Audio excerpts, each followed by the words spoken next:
Welcome, Les. Hello, mate. Thank you for doing this. What exactly is wood turning for people who don't know? So wood turning is the art of making wood round, basically. I mean, we always joke about, we take a round tree, we cut it into squares, then make it round again, which is one of the things that we define ourselves as. But yeah, it's the art of making a piece of wood round by using a lathe, whether that's a powered lathe or a bow lathe or a pole lathe. Nowadays, all commercial stuff is done obviously on powered lathes, and And, that's what I do. and can you explain the process? So from inception, do you draw the idea first and then turn it? How does it Uh, go? there's different types of wood turning. Obviously, it's a hobby for many people. The hobby side of it is really quite large. It's much bigger than the commercial side of it. So I think the need for people to be creative in their hobbies has led people towards wood turning. And of course, the idea of buying machinery and tools and stuff like that adds to that hobby experience. My job is slightly different. I'm what I would call myself a jobbing wood turner in the fact that I make things that other people want me to make. So that might be a cribbage peg one day, up to a column, a Georgian column for a house the next day. So if it's round, I make it. Now there's a massive drive towards sort of the more artistic side of wood turning, the more creative wood side of wood turning. And there's some fantastic wood turning, they would consider themselves wood turning artists throughout the world who add color, who carve work as well, who embellish their work. I'm much more of a sort of make things round, pay the mortgage, feed the kids sort of wood turner. So do you do it as a profession? Is that your job, wood turning? It is my job. It's been my job for 24 years now. So yeah, I've been a professional wood turner. I never did it from a hobby. The majority of professional wood turners would probably come into it from a hobby and then realize that they can make a living from it or make a significant part of their living from it. So that's a little bit different than what I've done. It's always been a job for me. I've always worked in the timber industry. I used to have a sawmill years ago, so I've always worked with wood. And how did you get into wood turning? Did you gradually shift towards it? We had a sawmill up until 1998, a local small sawmill cutting English hardwoods. Market forces basically made that an unviable prospect for the foreseeable. So what happened was with me was when we shut the sawmill down, I sent my wife out to work, as we say, and then I stayed at home, looked after my kids. I was that stay at home dad when it was actually not quite so common as it is now. And learned my father had retired a few years previously and had set up a wood turning supplies business. He turned his hobby into a retail wood turning supplies business where he sold equipment and wood and sort of tools and add-on stuffs and finishes. And I started to help out in there basically because I could dump my kids off with my mum. I helped out in the shop.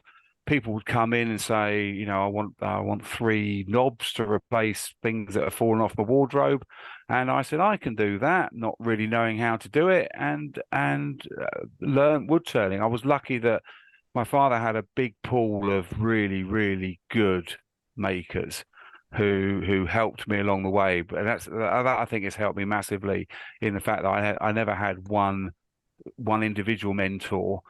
I sort of dragged in ideas and techniques from a pool of wood turners, which I think has made me into the person I am now, into the craftsman I am now. How is wood turning different from carpentry?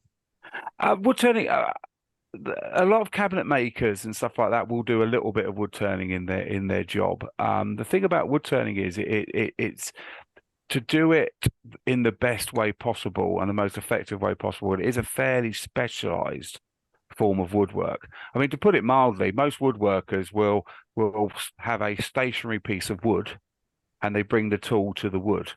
We're a little bit different. We have the wood spinning in front of us and we stick the tool in. So obviously, that I'd like to think that we are much more we're much cleverer than the flat woodworkers. And going back to what you said about wood turning and its uses, are they always bowls, or do you make things that pieces that go into building of houses and stuff like that, or is it just ornamental and bowls? The for me personally, I do very few bowls. I mean, I teach people how to make bowls and I Yeah. demonstrate bowls, but the bowl market is quite difficult to fulfill because of the costs involved and stuff like that of manufacturing large quantities of bowls. There are very few professional hand bowl turners in the world now. It's physically really hard work to process timber into bowls. So I do a few. If people commission them, I do a few. But basically for me, I'm mostly it's mostly architectural now and furniture components. There seems to be there's always been a need for Regency and Georgian style woodwork, and the Georgians and they loved a bit of round stuff. So a lot of their furniture has round components on. So there's a lot of makers out there, small independent furniture makers that are making quite a lot of these parts. So And they're still getting people to turn, still getting me to turn them, which is, you don't really buy this stuff off the shelf. no. These will be copies of period pieces. Whether the person wants a new piece because sometimes their culture doesn't like them to have second-hand pieces in that respect, they like them to have, and people just like maybe antiques of the future. So is an element of it restoration of properties you Yes. It's an idea. Uh, I mean, I don't know. I mean, I don't often deal with the end user in this case, so I'm not quite sure who these customers are of these cabinet makers that I turn for. But so they'll turn up with a big bundle full of timber. And they'll go, yeah, I need that into that leg and that into that leg and that into that leg, and I just get on and do it. And it might be 4 legs for one table. It might be 40 legs for 10 tables. They just turn up. I have a couple of regular customers that turn up with stuff. There's a bit of TV work going on out there at the moment. Netflix and people like that are commissioning furniture makers to make stuff for their period dramas.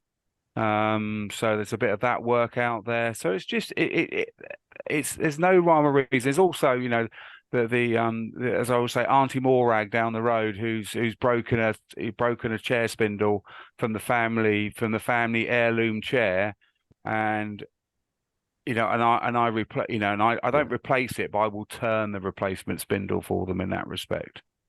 and what sort of wood can be turned? Pretty much anything. As professional turners, we all sort of tend to have our favourites. Yeah, so pretty much anything. I mean, you can work with dry wood, you can work with green wood. Green wood is wood that is freshly cut. I do very little of that. Most of the wood that I use has been kiln dried or air dried, so it makes it more stable. So obviously for furniture components, you don't want to come down in the morning and find your dining room tables all shrunk and warped and twisted, and you put your marmalade jar on in the morning and it slides off the end. That's not very good, especially if you pay quite a lot of money for the table. So I do very little green turning. I do a little bit of green turning for fun, and I do a little green turning when I do presentations to wood turning groups and seminars and stuff. Are there any designs which are particularly challenging? Things like barley twists. So if you can imagine, next time you look at a staircase or a leg of something and you see these twists in it, they're quite challenging because there's a lot of handwork involved in a barley twist. You're basically carving, using a lathe to hold the piece of the wood rather than actually turning. So they're always quite challenging, especially when you've got to match a barley twist from somebody who did it 200 years ago.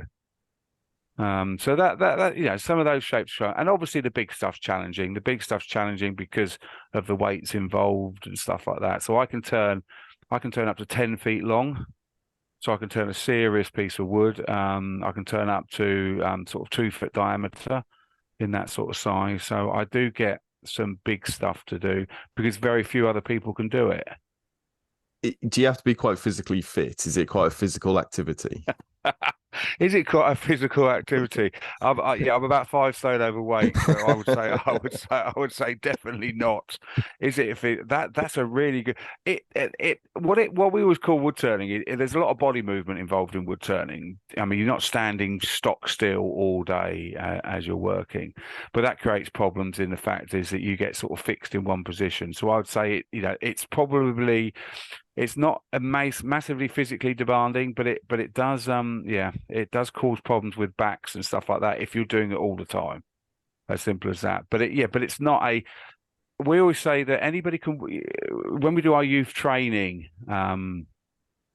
we like to take kids. When we're taking the kids in, we tend to take them from sort of 13, 14, because you have to be able to withstand the forces being thrown back to you, but those forces are not great. I taught a lovely old lady years ago who in her mid 80s, who I thought was going to have real problems with. But as a seamstress all of her life, she had fantastic hand-eye coordination and dexterity in her hands, and she was fantastic. And yeah, we didn't put a massive lump of wood on and give her a great big long gouge and say attack, attack. But we tailored the course a bit more to suit it. But anybody can do it. It really can. We have there's a blind professional wood turner.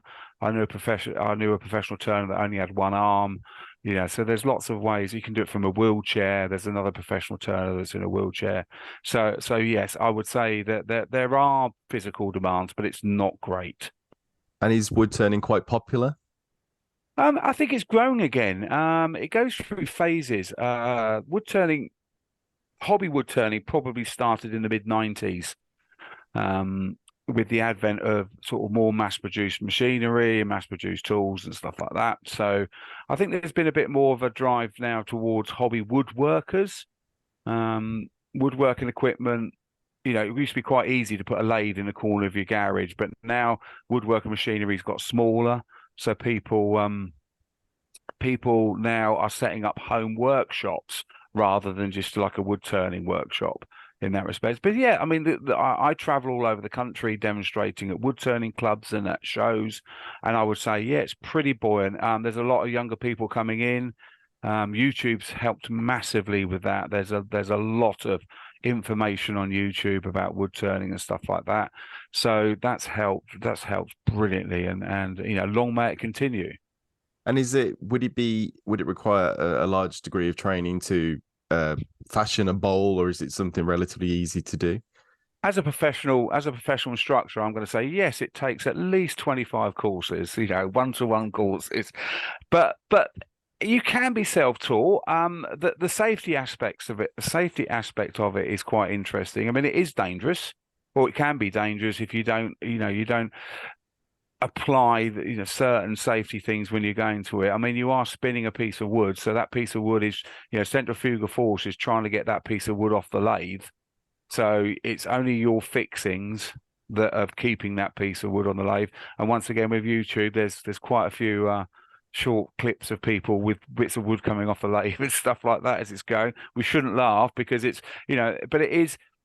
Yes, it is dangerous. So I would say you should at least do a 1 day course with a professional turner, or at least find somebody at your local wood turning club.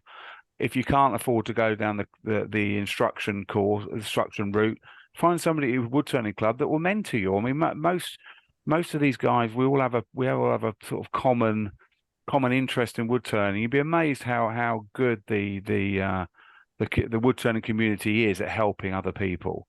So yeah, just that idea of putting a piece of wood on the lathe safely, putting the tool into the wood safely. The techniques will take.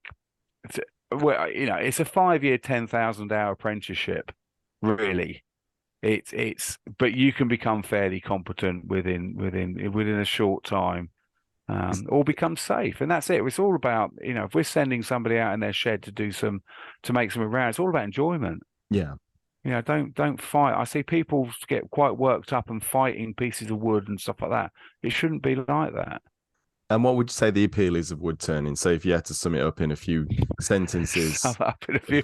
Well, I mean, different for me than it probably is for a Yeah. hobby woodturner in that Yeah. respect. Mine is, I'm motivated by writing an invoice out, which sounds quite, but no, I'm incredibly passionate about woodturning, Yeah. I think it's the idea that you can create very quickly. If you're a furniture, even if you're a hobby furniture maker, it's going to take you a little while. You're going to go in the shed for a weekend and maybe come out with a small cabinet. If you're a carver and if you're carving animals or anything like that out of wood, you might go into the workshop for a week and come out with a small animal. Well, I could teach you to make something saleable in, 2 minutes.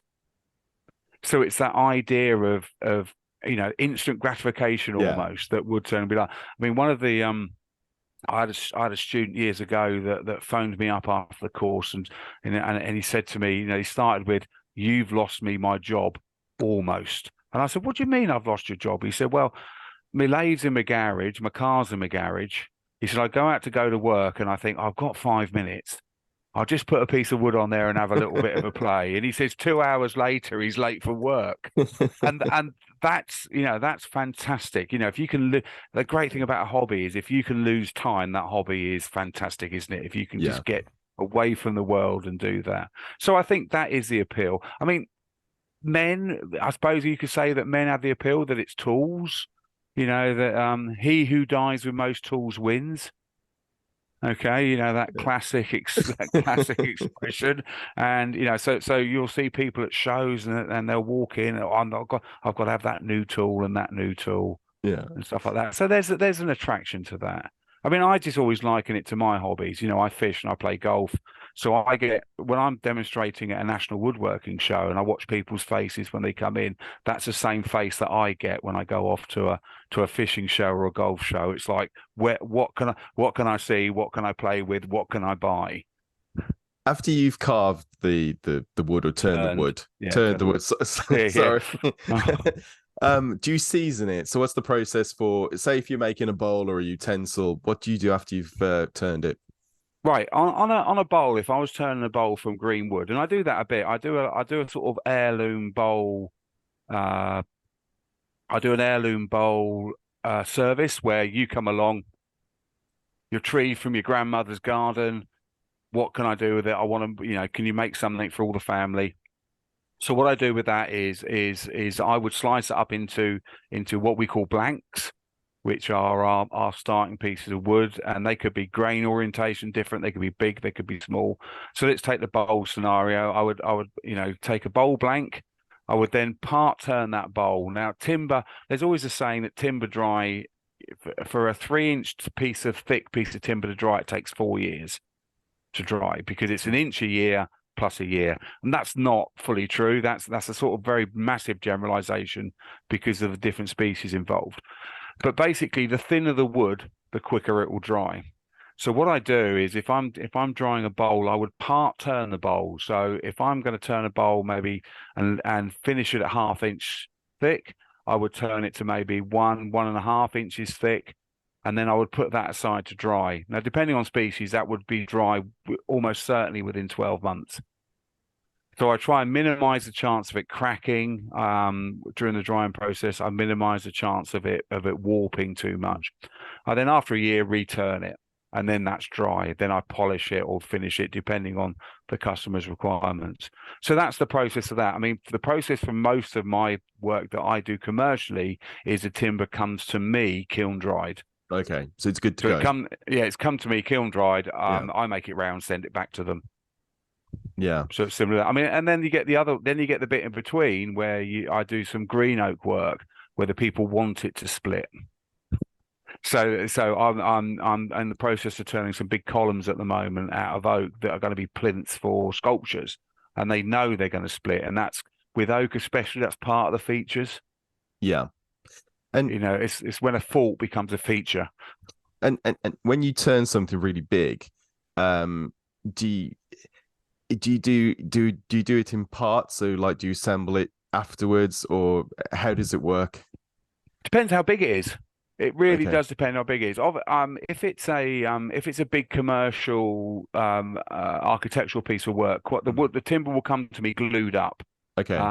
So if I'm making it's like a Georgian column for instance, so maybe 7, 8 feet long. So if you imagine the columns outside a house, Yeah. okay, so they would come to me. They would be I can do them in one length because I can turn up to 10 feet long. Yeah. Okay, but the actual timber would come to me either blocked up, so it would Mm. be like Lego stuck all together because Yeah. you can't really timber over 3 inches thick is quite unstable. So we would glue that up, or I'd get somebody else to glue that up, and then it Hmm. would come to me as a sort of block like that. The other way of doing a column would be to cooper it like a barrel. Mm.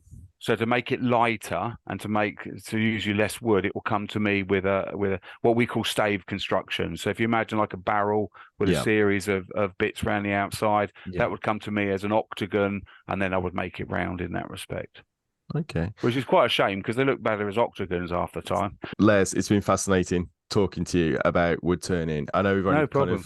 I know there's a huge subject and there's an awful lot to discuss. It's nice to have a hobby that's tangible, that at the end of it you've got something to show and it's got practical use. It's that touching of the wood. I mean, I love wood as a material. I think it's a great material to work with. Yeah, I mean it is. It's I always say it's a wonderfully frustrating thing to work with. You know, it has a it's always living. It's always got some elasticity or moisture in it. You know, you Yeah. never get timber, even when it's kilned, it may be 10 to 12% moisture content. Yeah. So it always has that little bit that to cause you a little bit of problem. And yeah, the fact that it's organic makes it nice. The thing that always interests me is that the people's perception of it. You know, if I had a walnut bowl with a crack in it, nobody would buy it. If I have an oak bowl with a crack in it, that's a feature because we see walnut as that beautiful Yeah. sort of French or Regency furniture, where Yeah. oak we see as beams and split fence posts and stuff like that. So there's a different perception Yeah. in that basis. And no, but it's like I said, a wonderfully frustrating thing to work with. Mm. Sometimes it you know I does cause me problems. Luckily for me, most of my customers supply me the wood. Yeah. So if there's any problems with the raw material, it tends to be their fault, not Yeah. mine, Yeah. which makes my life much easier. No. Believe me. Yeah. Thank you ever so much, Les. Take No problem, care. Have Tony. a brilliant day. No problem. And keep rocking that hat. Thank you, will do. Cheers, Take mate. care. Bye bye. Catch you later. Bye bye. Bye bye.